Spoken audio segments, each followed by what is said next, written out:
What's up, investors? It's the Russian dude.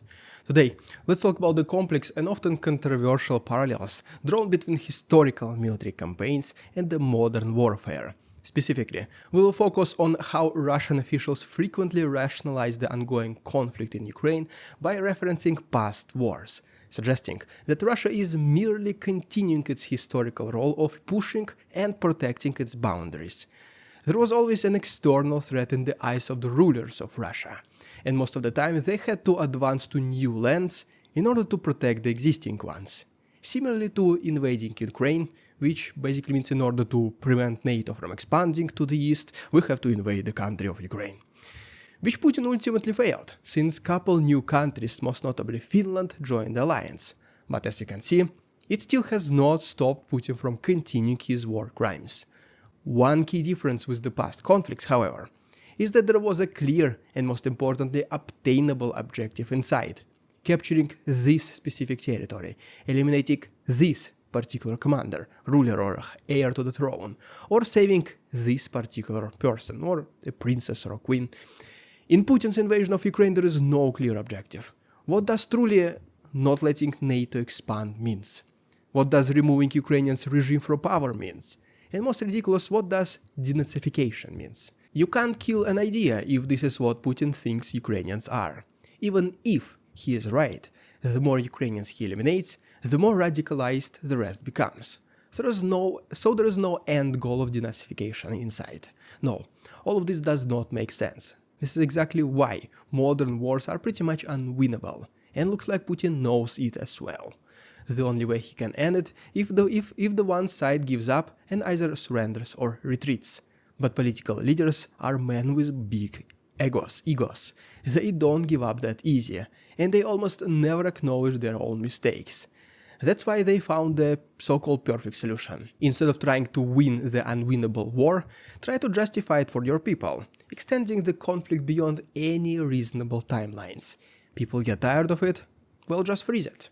Just to reignite it once again when it is convenient. After all, how can you achieve your goals if there are no goals in the first place? In the past, wars were a common and, in many cases, somewhat rational means for states to expand their territories and resources. In times where government structures were minimal and social needs were vastly different from today's, conquering new lands directly translated into almost immediate increase of wealth and power. Guys, this is a very important statement, please remember it, because we're gonna return to it later in this video. The primary responsibilities of a government were limited to maintaining a royal court and a military force. Social services like education, healthcare, and infrastructure were virtually non-existent or privately managed. In those times, capturing a new territory meant immediate access to its resources without significant additional costs. There was no obligation to provide public services to the newly acquired populations. Tax collectors, often not even salaried government employees, but contractors entitled to a portion of the taxes they collected, were dispatched to extract wealth from the conquered lands. The local populations, largely uneducated and disconnected from the concept of national identity, were indifferent to changes in rulers as long as their daily lives remained unaffected, especially if such conquests were made within the same country. If one ruler of the region decided to take his brother's land under control, the farmers and peasants working the land did not care much. The fights were often done in the open field, far away from towns and basic infrastructure. It was just pure power against power, wall-on-wall type of fight, where things might have become resolved as a result of one single battle. Whoever wins takes everything. And so now the peasants, instead of paying their previous landlord, were forced to pay to another one, which they did not care much as long as the new ruler did not extract everything out of them until the very last drop. Which was also not in the best interest of the ruler to destroy and deprive of the resources of the new land. It was much profitable to let the people continue living their routine lives and collect taxes, rather than to rob them of everything, destroy and burn the land, and well, there will be nothing left. Wars were fought with clear objectives and tangible rewards. Victory in battle resulted in the acquisition of valuable assets, such as land, gold mines, seaports, all of which bolstered the conqueror's economy and military pretty much immediately. This expansion was often self-sustaining. The more a nation grew, the more resources it had to fuel further conquests. The linear growth model of the past made a war a viable strategy for national advancement. That is precisely why, particularly Europe, was ravaged in wars throughout the Middle Ages. Countries' borders were changing annually, and new leaders emerged here and there demanding separation and trying to capture their own piece of land. Even seemingly senseless, brutal raids of, for example, Genghis Khan had more or less the same idea. He did not want to just destroy everything he captured. He wanted to make a great Mongolian empire. The new lands were supposed to bring him extraordinary taxes, but he did not desolate them completely. There was no sense in raiding villages and destroying everything on his path. Who else will there be left to pay him the tribute then? Then comes the Industrial Revolution, which marked a significant turning point in the relationship between governments and their citizens. The role of the state expanded dramatically to include responsibilities like law enforcement, education, healthcare, and infrastructure development. Governments became deeply intertwined with the daily lives of their citizens, providing services that were previously unheard of. With these changes, the cost of governing increased exponentially. The state was now expected to invest in the welfare of its people, including the vulnerable populations, such as the children, the elderly, and the disabled. Public infrastructure projects required substantial funding, and maintaining a larger bureaucracy became necessary to manage the complex needs of the modern society. The spoils of war in the past, the taxation of new lands, primarily funded next militaristic endeavors. But now, since the number of conflicts decreased dramatically, while the demands of people increased significantly, the governments had to adapt as well, prioritizing the well-being of people first and foremost. Because in the past, it was extremely easy to rally people around your cause. There was always an external enemy, so people were always willing to follow their king and contribute to his vision either financially or personally. Now, when there are significantly fewer battles, it is much harder for the government to justify why people still had to pay them so much money in taxes. Sure, there is a fear of imprisonment, and a pretty big one. But where there is a stick, there should also be a carrot. That's why governments want to show the people why it is a good thing to pay taxes.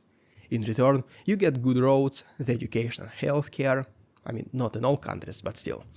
The defense, both from external enemies and from internal threats, and so on.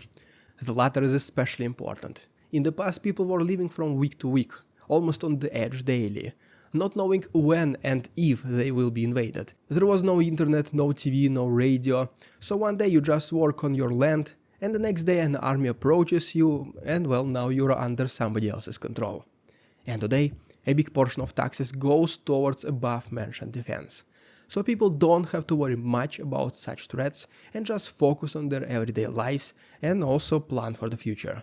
Because if you can plan your future, there is always hope. National identity began to solidify during the Industrial Revolution. People started to see themselves as part of a nation-state, fostering a sense of loyalty and patriotism that was previously absent. This shift meant that any foreign invasion was met with significant resistance, not just from the military, but from the civilian population as well. The idea of being ruled by an occupier became unacceptable, further complicating the prospects of successful long-term occupation by a conquering force. Propaganda played a very big role and a much easier means of delivering the state narrative to the people. Once again, the very same newspapers, radio, TV, and later on the internet. All of this made the spread of information lightning fast. In contrast to the past, modern wars are economically detrimental to the aggressor.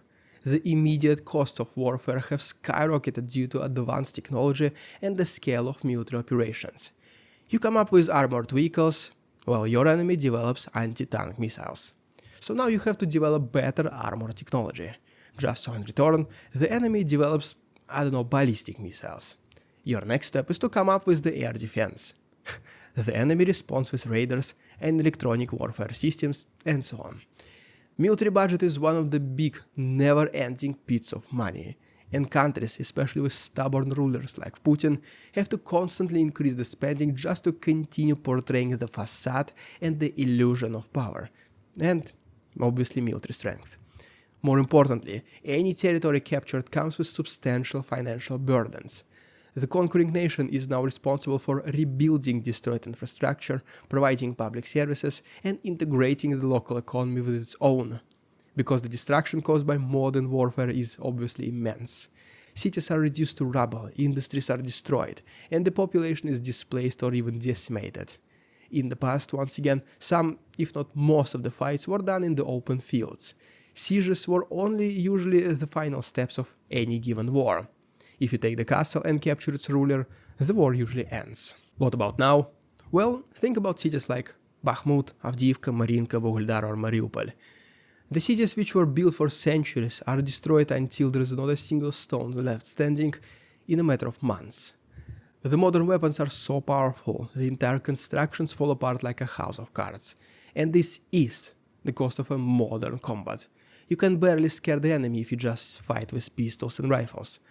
Unfortunately, you have to use the destructive force in order to achieve the victory.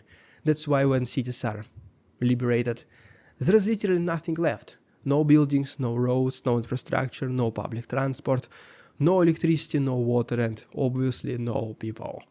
Rebuilding these areas requires significant investments, often more than any potential economic gains from the acquisition. Then, there are ongoing costs of security administration in hostile territories, which drain the resources of the occupying nation even further. And even if the people do return, I highly doubt they will welcome the new administration as their rightful leaders. In the first part of the video, guys, I ask you to keep in mind that wars in the past provided almost immediate wealth and power. Well, now you see why. Because right now, whatever territory is acquired is even worse than the open field or nothing. There at least you can build, you can start building from scratch. But if you have a fully destroyed town under your control, you are not even starting with step 1. You start with step 0, -1. You first have to demolish everything and prepare for the future constructions. All of this costs substantial amounts of money, hundreds of millions of dollars. And the possibility of the opposing force taking back their own land in the future makes Putin to think twice about such decisions. Fully restored Bakhmut just so that Ukrainians take it back several years later, well, that's definitely not something we would want to do. I'm almost certain he realizes those things as well. He realizes that he cannot win this war, not even with all the military might, power and influence of Russia. There are no clear goals and objectives. The fighting is extremely long and exhausting. There is no more one battle which decides everything. Every kilometer of land, every new soldier who signs a military contract costs a lot of money. Exponentially a lot more money. And as time passes, the country is facing deepening economic problems and public dissatisfaction, which eventually might end up the real war that Putin should focus on. If he cannot be victorious in an unwinnable conflict, could it be the internal blow that ends his dilemma? Well, there you have it, guys. Thank you so much for watching. There is still ongoing Black Friday promotion for every single The Russian Dude merch, so please go ahead and visit our website therussiandude.com and see if you like something while the promotion lasts. If you enjoyed today's episode, please like this video, subscribe to my channel. Thanks so much for watching. See you tomorrow. We won't succumb to their tricks, the facade they try to sell. Their twisted words and feeble claims on us all they cannot quell. We see through their lies, their feeble attempts to sway. We do not believe in ridiculous Russian propaganda.